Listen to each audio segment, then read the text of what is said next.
m'appelle Pauline Bourlet, je suis médecin au SAMU de Paris à 60%.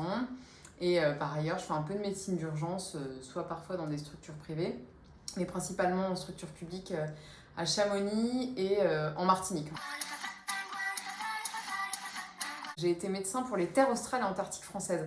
Donc les terres australes et antarctiques françaises, c'est tout ce qui est les îles australes, qu'on appelle aussi les îles de la désolation, Kerguelen, Crozet, Nouvelle-Amsterdam, et l'Antarctique. Pour ça, j'ai été médecin des bateaux, deux bateaux, l'Astrolabe et le Marion Dufresne. Et donc, sur ces bateaux, on fait des gros périples et on est médecin urgentiste.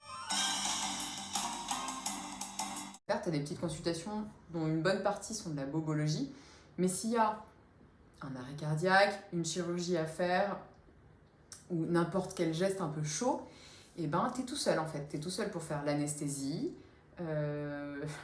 l'intubation, la chirurgie, les suites opératoires, et t'es tout seul, t'es isolé dans ton petit océan, loin de tout le monde, dans un bateau qui bouge, et tu dois faire tes gestes.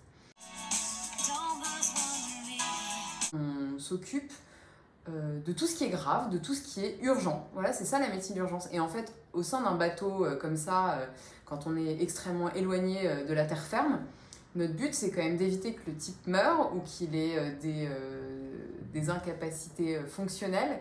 Et donc, ça correspond à de la médecine d'urgence, puisqu'il s'agit d'urgemment traiter quelque chose qui pourrait altérer son pronostic vital ou fonctionnel.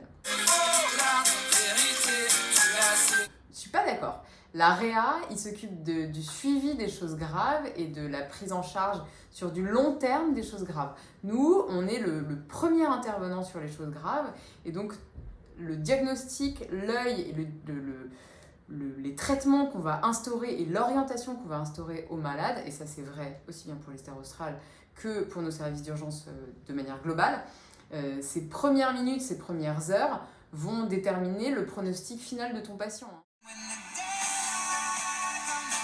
Et dans le bateau, j'ai aussi opéré un gars qui s'était... c'est de la mini-chirurgie orthopédique, mais qui s'était quand même cassé le doigt, rompu le tendon, désinséré l'ongle et la matrice de l'ongle, et tu l'opères avec un bloc loco-régional de son doigt, tu lui réduis la fracture, dont tu as fait la radio avant, hein.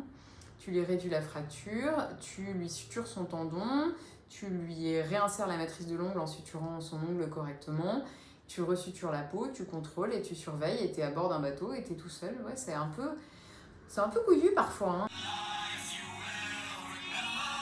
J'ai eu la chance quand même de nager avec les manchots. C'était la dernière rotation de l'Astrolabe et on a pris l'annexe et on s'est mis à l'eau et on a nagé avec les manchots. Je sais pas si t'as le droit de diffuser ça en réalité.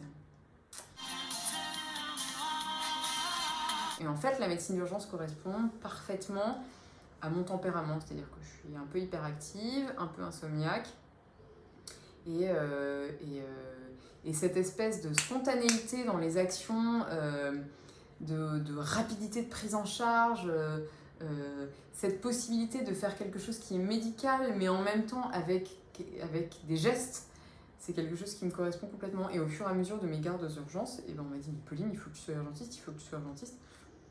Et du coup, alors que je ne l'avais pas du tout prémédité, j'ai passé le desk de médecine d'urgence.